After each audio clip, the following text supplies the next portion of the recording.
Okay, tonight we're in Ecclesiastes chapter 2. As we study Solomon's continued quest for meaning in life. When we talk about meaning in life, he's searching to find what it is that a man should do under the heaven all the days of his life. And so last week we introduced the book of Ecclesiastes, talked about the subject matter, and looked at chapter 1. And the first pursuit that Solomon went after was wisdom. And he thought, perhaps if I pursue wisdom, and perhaps if I just get smarter and learn, then I'll find meaning and contentment in life. Matter of fact, he found just the opposite. In one respect, and that is he found out that the more he learned, the more vexed he became with what he saw. And so now it's time for phase 2 and 3, and that is he's going to pursue pleasure and accomplishments.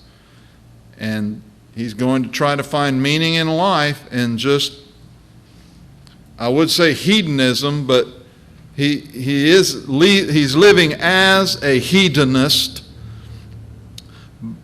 but he is not a hedonist, as we'll see. He is going at this somewhat scientifically. And so he's going to try to find meaning in life and just having fun all the time.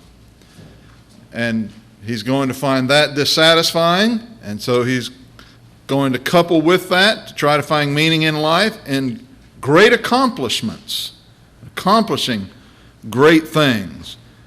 And he's going to find that to fall short, and then he's going to come down to the end of chapter 2 and start to draw right conclusions.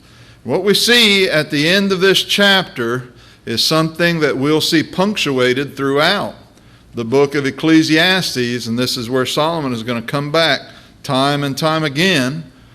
If life without God is meaningless, then the only meaningful life we can have is life with God. And so, in verses 1 to 11, there is the pursuit of pleasure and accomplishments. Let's take just a moment to read verses 1 to 11 of chapter 2. I said in my heart, come now, I will test you with mirth. Therefore enjoy pleasure. But surely this also is vanity. I said of laughter, it is madness. And of mirth, what does it accomplish? I searched in my heart how to gratify my flesh with wine while guiding my heart with wisdom, and how to lay hold on folly till I might see what was good for the sons of men to do under the heaven all the days of their lives. I made my works great. I built myself houses and planted myself vineyards. I made myself gardens and orchards, and I planted all kinds of fruit trees in them. I made myself water pools from which to water the growing trees of the grove. I acquired male and female servants and had servants born in my house. Yes, I had greater possessions of herds and flocks than all who were in Jerusalem before me. I also gathered for myself silver and gold and the special treasures of kings and of the provinces. I acquired male and female singers, the delights of the sons of men, and musical instruments of all kinds. So I became great and excelled more than all who were before me in Jerusalem. Also my wisdom remained with me. Whatever my eyes desired, I did not keep from them. I did not withhold my heart from any pleasure. For my heart rejoiced in all my labor, and this was my reward from all my labor. Then I looked on all the works that my hands had done, and on all the labor in which I had toiled, and indeed all was vanity, and grasping for the wind, there was no profit under the sun. Solomon pursues these in a way that only Solomon could. he says here in verse 11, verse 10, whatever I wanted, I got. But then he says, number one, let's see, in verse 2, verses 1 and 2 actually, that pleasure was vanity. Of laughter, it's madness. And of mirth, what does it accomplish? So, of all the pleasure, what's it worth? I mean, of what lasting value is it? He does point out that it has some value, as we're going to see in a moment. There is some value to it. But in comparison, in the broad scheme of things, in the overall view of life, he says it's madness. And it's vanity. And of his accomplishments in verse 11, he stood back from all of these great accomplishments. And he says, I have not accomplished one thing of lasting value.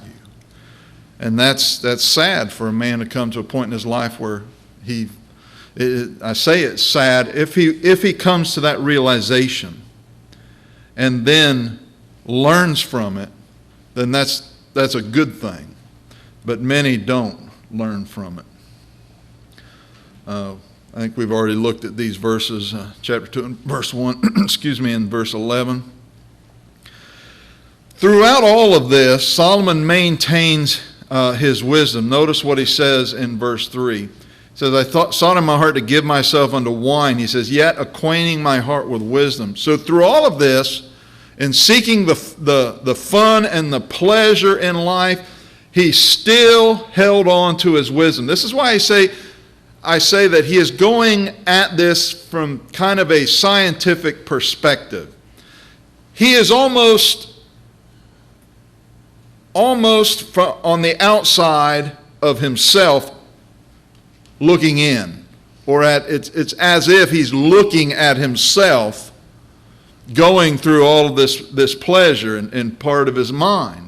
And so he's very analytical in what he's doing here. He's not just going after the pleasures of life and just letting his mind run amok, but he is examining every pleasure, every taste of pleasurable thing in life. He's examining it, and he's looking at it and say, of what lasting value is this? So through all of this, Solomon does what most do not, and that is he holds on to his wisdom. He, in verses 4 to 8, he pursues going after the pleasure and the mirth, and really these two are pretty closely related because many of the things that he lists as his great accomplishments are things that are related to the pleasurable life. Great works of architecture, great works of agriculture, trees and orchards, flocks and herds, that just about every, that really outdid anyone. You could not compare your flocks and herds with Solomon's. He had the best. He had the most. He had the best breeds, and he had the best of the breeds. And so this is a person, it was said of Brother Tolbert Fanning. I don't know if you've ever heard of him or not. He was one of the founders of the Gospel Advocate magazine.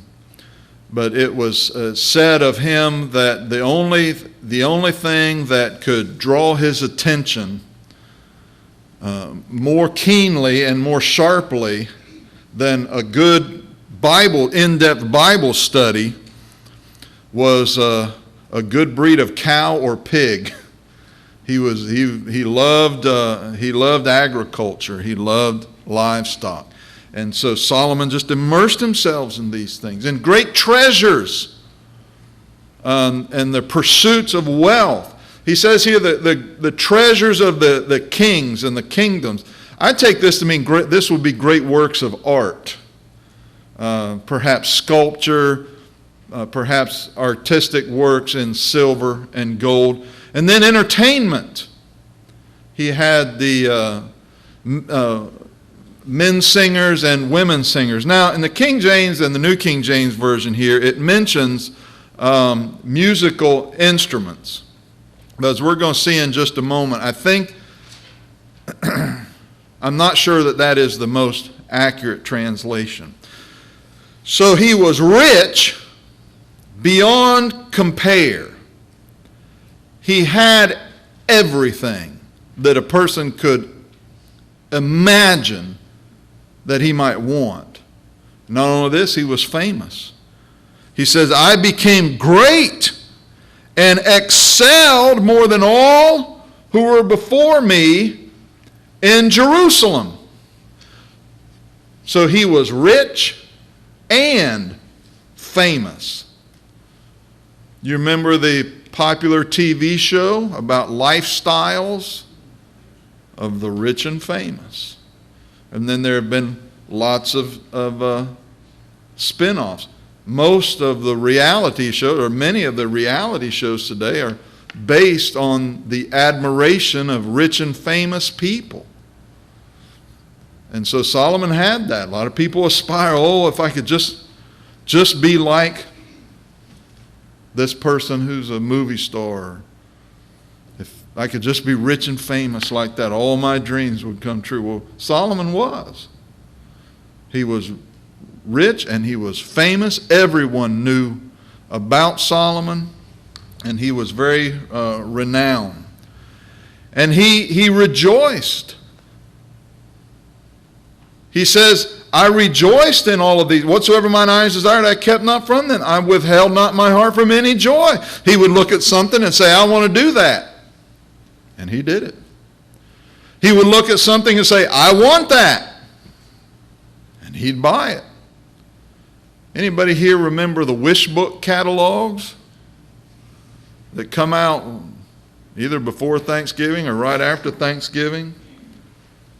And by the time Christmas time rolled around, it's probably a good bit before Christmas time or Thanksgiving when that came out. But you know, the pages in the toy section were all dog-eared because we would go through there and say, oh, I wish I could have that. Maybe Mom and Dad will get me that for Christmas. And usually it was socks and underwear that we got. That's what you need. That's right. That's what we needed. But if we had gotten one of those little things, one of those little trinkets, how long do you think we would have enjoyed it? Maybe a few hours, maybe a few days. And there's enjoyment in it. There is enjoyment, no doubt about it. He says, my heart rejoiced in all my labor. But that was it. That was my portion of all my labor. Everything that I did, when I enjoyed it, then the ride was over. I like those roller coasters over at Busch Gardens. There's a couple that I really like to ride. But, you know, when the ride's over, then the thrill's over, right? It's said of those who are addicted to methamphetamines that their first experience with that drug, the high is such a thrill to them that they spend the rest of their lives searching for a thrill, searching for a high that is equal to that very first one that they had. And that's sad. That's a terrible thing. That's a terrible drug. It's a scourge on our society like all street drugs are. But this is what Solomon's saying here. He says, whenever I would get this, whenever the great building would be built, whenever I would have the fruits off of the trees, or whenever they would open the dam, the gate of the dam, and the water would flow out through the irrigation ditches, and I would rejoice in it, and I say, look at this. But that was it. And then it would be on to something else. And so there was pleasure there, but it's short-lived. He says, all vanity and chasing after the wind. I must have skipped over this part. Verse 8, when it talks here about musical instrument, the word translated there, shiddah, the Hebrew word shiddah, it can mean one of two things. It can mean musical instruments, but as I look at this context, it also means a harem. I'm inclined to think that it's a harem. So you may just want to, you may have a marginal reference in your Bible that states that as well. If not, then you might want to write that in.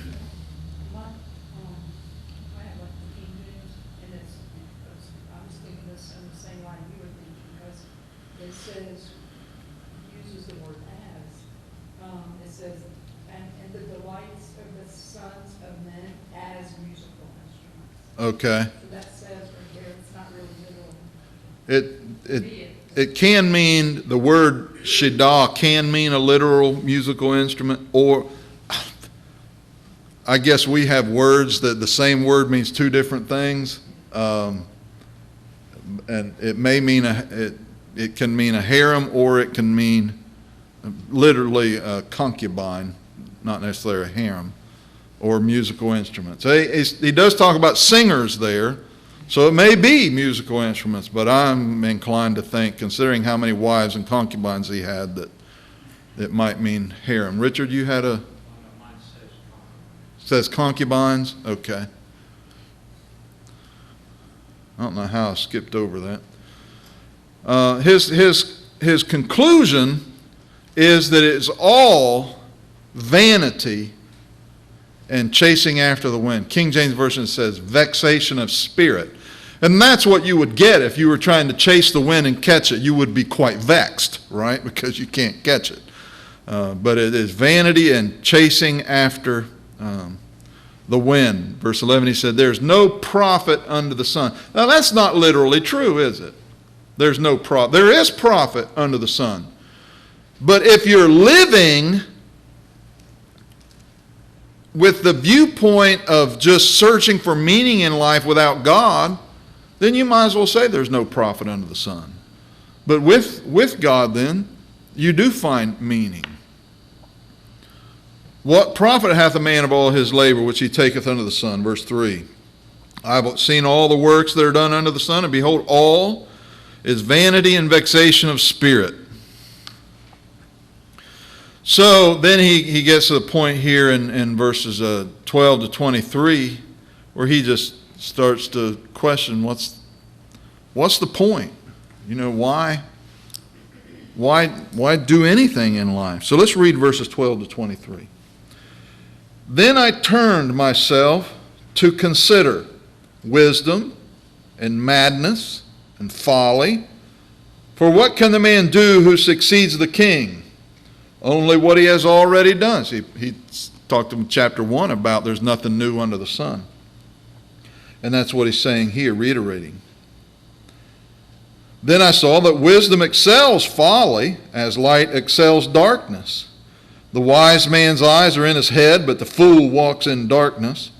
Yet I myself perceive that the same event happens to them all. So I said in my heart, as it happens to the fool, it also happens to me.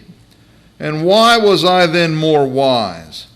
Then I said in my heart, this also is vanity. For there's no more remembrance of the wise than of the fool forever. Since all that now is will be forgotten in the days to come. And how does a wise man die? As the fool. Therefore I hated life, because the work that was done under the sun was grievous to me. For all is vanity and grasping for the wind. Then I hated all my labor in which I had toiled under the sun, because I must leave it to the man who will come after me. And who knows whether he will be a wise man or a fool? Yet he will rule over all my labor in which I toiled, in which I have shown myself wise under the sun. This also is vanity. Therefore I turned my heart and despaired of all the labor in which I had toiled under the sun. For there is a man whose labor is with wisdom, knowledge, and skill. Yet he must leave his heritage to a man who has not labored for it. This also is vanity and a great evil. For what has man for all his labor and for the striving of his heart with which he has toiled under the sun? For all his days are sorrowful, and his work grievous. Even in the night his heart takes no rest. This also is vanity. You know, Ecclesiastes is full of what you might call true lies. You might say, well, that's a misnomer. How can you say true lies? Let me tell you what a true lie is. A true lie is a statement that if the premise of that statement was true, then the statement would be true. In other words, Solomon here is saying all is vanity and vexation of spirit. Now, if there was no God, if the only life we had was life under the sun, life on earth, and when you're dead like Rover, you're dead all over. Nothing survives the grave. Then when Solomon says it's all vanity and vexation of spirit, would that be true? Yes, it would be true. But life under the sun is not the only life we had. We don't have life without God. We have life with God. And so it ends up being a lie. But we call it's what you would call a true lie, because it's a statement that if the premise would be true, then the statement would be true. That may be clear as mud, I guess. Let's move right along here. Solomon says that wisdom indeed excels folly. It is better to have wisdom than to be a fool. He says, I turn myself to behold wisdom and madness and folly. So he examined them all. What can a man do that cometh after the king, even that which hath already been done? So is it worth it to have wisdom if whatever you do is just going to be repeated by succeeding generations? There's nothing new under the sun. Well, he did acknowledge that wisdom excels folly as far as darkness excels, as far as light excels darkness. And so wisdom is better. It is better to have wisdom, because if you have wisdom, then you have your eyes in your head. It's like my father-in-law is renowned for saying, if he has to repeat something to you, he says, what's the matter? You got your ears painted on? So your mind must be somewhere else. You don't have your ears attached. You can't hear. Well, this is what Solomon's saying about our eyes. We see things as they are, and we proceed accordingly. But the fool just walks in darkness. He just stumbles around and doesn't understand how the world works and what he should do with his life. And so wisdom is better. He says, but here's the conclusion I've reached. They both die. Death comes to both. So he says, what's the point here? The wise man's eyes are in his head. The fool walks in darkness. I myself proceed also that one event happeneth to them all. And the event he's talking about here is death. As it happens to the fool, so it happens even to me. Now Solomon's the wisest man who ever lived apart from Christ. But you take the old fool and you put him side by side with Solomon, and they're both dead. You bury him in the ground. You dig him up 2 years later. What's the difference? There isn't any. That's Solomon's point. Well, I'll go after all this wisdom. What's the point? Once they lay my body in the dirt, it's going to rot, it's going to decay, just like that fool over there who's dead and buried. And so what's the point in being wise? So he says that that's vanity. He acknowledges that very little lasting good is going to survive him. That all these great works that he has done, in a few years they won't be remembered. There's no remembrance of the wise more than the fool forever. It's all going to be forgotten. All these great buildings that I've built, the groves, the orchards, the herds and the flocks, the great works of art, the treasures, 10, 50, 100, 200 years from now, no one's going to remember it, no one's going to care. So he got to the point where at first he took great joy in all the works that his hands had wrought and all the labor that he had labored to do. And then as he sat down and he began to reflect on it, it gave him vexation of spirit. You go back to chapter 1 and verse 18, for in much wisdom is much grief. Now, if he didn't have the wisdom to perceive this, then he wouldn't have had as much vexation of spirit. He wouldn't have had as much consternation. It helps you to understand why he says there in verse 18, in much wisdom there is much grief.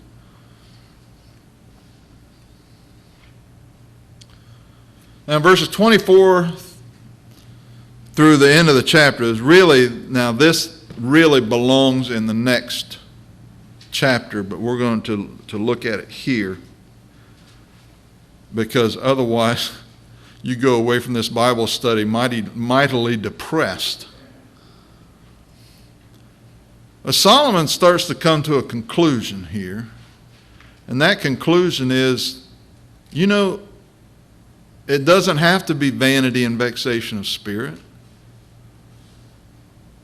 And you will see this as it's going to come to a sharper point, particularly when we get down to chapters 11 and 12. Solomon's going to start making the point, don't become embittered. Don't just sit and sour and just get all bitter about everything because I'm going to die and then my house is going to go to my kids and they're fools and they're probably going to turn it into a crack house or something. If that's the case, donate it to, donate it to a worthy cause. We just sit around and get bitter like that. Solomon says, don't do that. And this is the first kind of little inkling we have of that here in verse 24. He says, there's nothing better for a man than that he should eat and drink, and that he should make his soul enjoy good in his labor. This also I saw, that it was from the hand of God. So it's not just under the sun anymore. He says, when I sit down to a good meal, and I get up from my workbench, and I look at what I've done. If you all have never seen Tom Bailey work, so you're really missing something, because he's an expert in his craft. And he does an excellent job. Several men in the congregation, Ron and John Elliott, when you see them working on a project and they walk away from it, that's something to be proud of. And so he says, enjoy good in your labor. Sit down to a meal and eat it. Enjoy it. Why? It's from God. God gave this to you. There's nothing wrong with being proud of a job well done. There's nothing wrong with sitting down, whether it be a ribeye steak or whether it be beans and rice. Enjoy it. It's from God.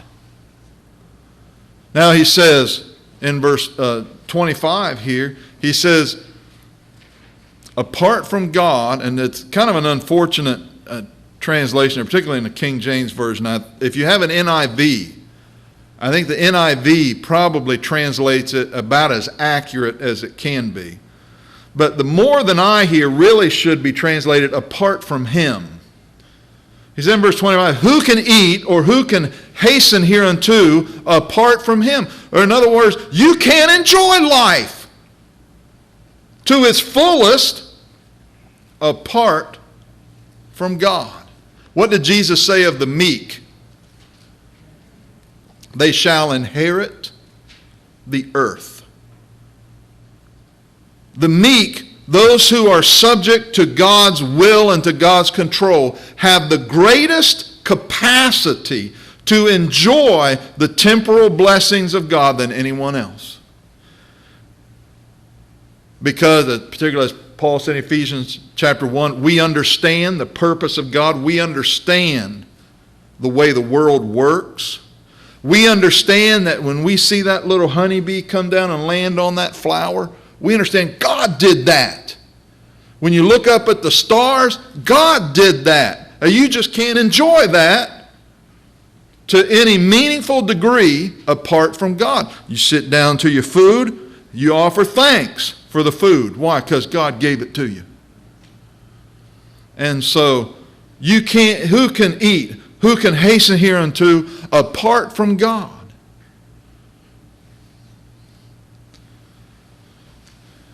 And then in verse 26, he points out, and we're going to look at a few other verses, but in the end, the labor of the wicked, and you look at how the labor prospered, and you think, there's something out of kilter here. But in the end, they're just storing up for the righteous. God giveth to a man that is good in his sight, wisdom and knowledge and joy. But to the sinner he giveth travail to gather and to heap up, that he may give to him that is good before God. This also is vanity and vexation of spirit. And so he wrote in Proverbs chapter 13, verse 2, a good man leaveth an inheritance to his children's children, and the wealth of the sinner is laid up for the just. You think, well, I sure would like, you think about some of these wicked, dishonest people that happen to have hundreds of thousands or millions and millions of dollars. And well, okay, let me have some of it, Lord. Well, we have to learn that we look at this in the long, broad scheme of things. He that by usury and unjust gain increases his substance, he shall gather it for him that will pity the poor. We would say, whatever comes around, goes around.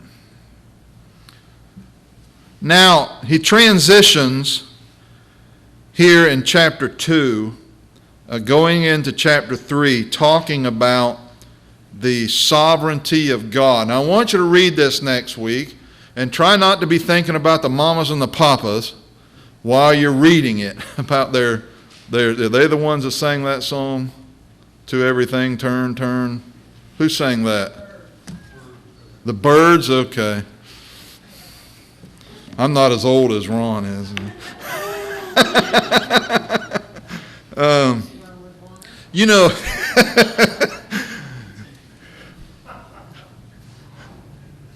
Trying to think there's a time to live and a time to time to tear down. We look at this and that song comes through your mind and you think, well, there's a time to every purpose under heaven. There's a time to do this and a time to do that. And that is true. But what Solomon is saying here is that this world runs according to God's rule. And God lays out the timetable. And you might think, well, it's a time to pick up stones, whereas God has overruled it's a time to cast away stones. And James makes this point in James chapter 4 when he says, for that ye ought to say, if the Lord will.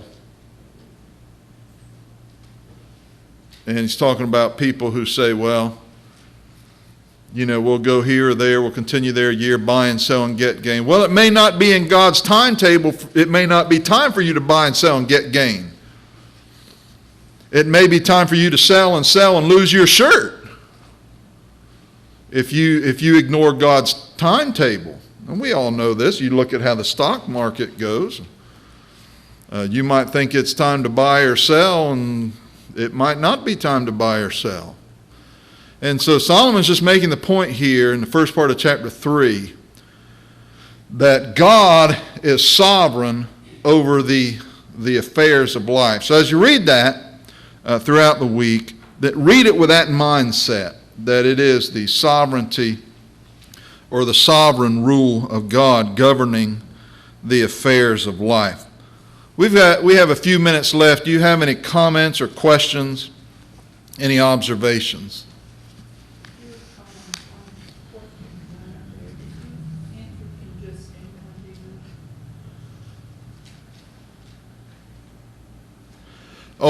Can just anyone do this? Question number 1, is that what you're wondering? No, not anyone could do that. Why? Well, you think about when that wish book would come in the mail. Why do they call it a wish book? You can't afford it, right? Well, I was 7 years old. I had 75 cents in a coffee can. So, no, not everyone could do that. I don't know that there has ever been a person since Solomon who could just have whatever he wanted. Even these billionaire sheiks over in Saudi Arabia, I mean, there's limits.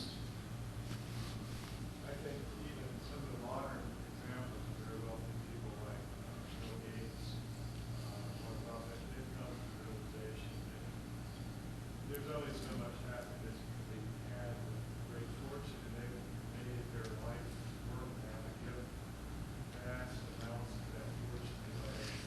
They've come to the realization that even that amount of money doesn't bring happiness. Right. Warren Buffett is famous for saying, he who dies with the most toys wins. I think you might have had a second concept, I'm not sure. Well, hopefully he came to the realization that he who dies with the most toys still dies. I know a lot of it. You're exactly right. A lot of people do get to that point where they have so much money and there's only so much you can do. And it's even with great works of charity. If there's not a nobler purpose behind it, then they may even sour on that as well, if they don't get the recognition that they want.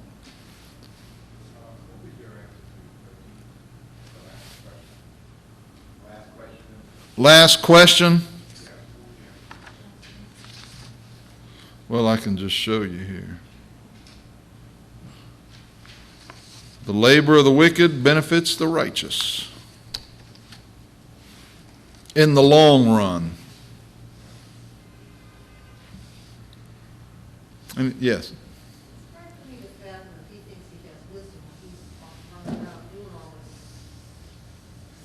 Well, he acknowledges that he acknowledges that it's folly. He's wise enough to say that what I'm doing is folly. Well, why does he keep doing it? He wants to, he's on this quest. He wants to find out what it is that a man should do under the heaven all the days of his life. Hear it again. It's under the sun. It's under the heaven. Keep in mind that this is life under the sun. S-U-N, not S-O-N. And the only for us, and you have to read Ecclesiastes with those boundaries in mind. Because we look at these statements and we say, well, there's nothing as false as that is. That's just the most harebrained thing I've ever heard of. Well, that's because of the nature of his quest. He wants life under the sun. We say, well, that's foolish. Well, that's his point. And the only meaning is life under the S-O-N. For us today, the only meaning in life is life under the Son, Jesus Christ. I'm amazed that he held on to his wisdom. Anything else? Let's have, on the 13 there, where it answered that they would look at benefits righteous. Is that because people could see the difference? I don't know, to be honest with you. I know that God works it out that way. That what the wicked do oftentimes comes to benefit the righteous. I'll give you a perfect example. You ever see the old movie Walking Tall about Buford Pusser or something like this up in Tennessee? And he was busting up the illegal liquor rings. There in Henderson, between Henderson and Jackson, Tennessee, is Mid-South Youth Camp. It's run by Freed-Hardeman College. And the cafeteria for Mid-South Youth Camp is one of those old it's an old juke joint. Matter of fact, they still have the piano in there from when it was a juke joint where they would serve the illegal liquor. When Buford Pusser would, go in and raid those places, and they'd run prostitution out of that. And so now it's a cafeteria for a Christian youth camp. And you can probably think of, I know that the home that Voltaire lived in, the great French atheist and very hostile to Christianity. I don't know if it's still the case, but I know that it used to be the case that they were printing Bibles. And he said, when the world hears what I have to say, in one generation there will be no more Christianity. So, now I don't know if it's still the case, but at one point they were printing Bibles in his home where he wrote that. So, sometimes you have to wait a while. Takes time, yes. Anything else? Okay, chapter 3 next week. Thank you all for coming.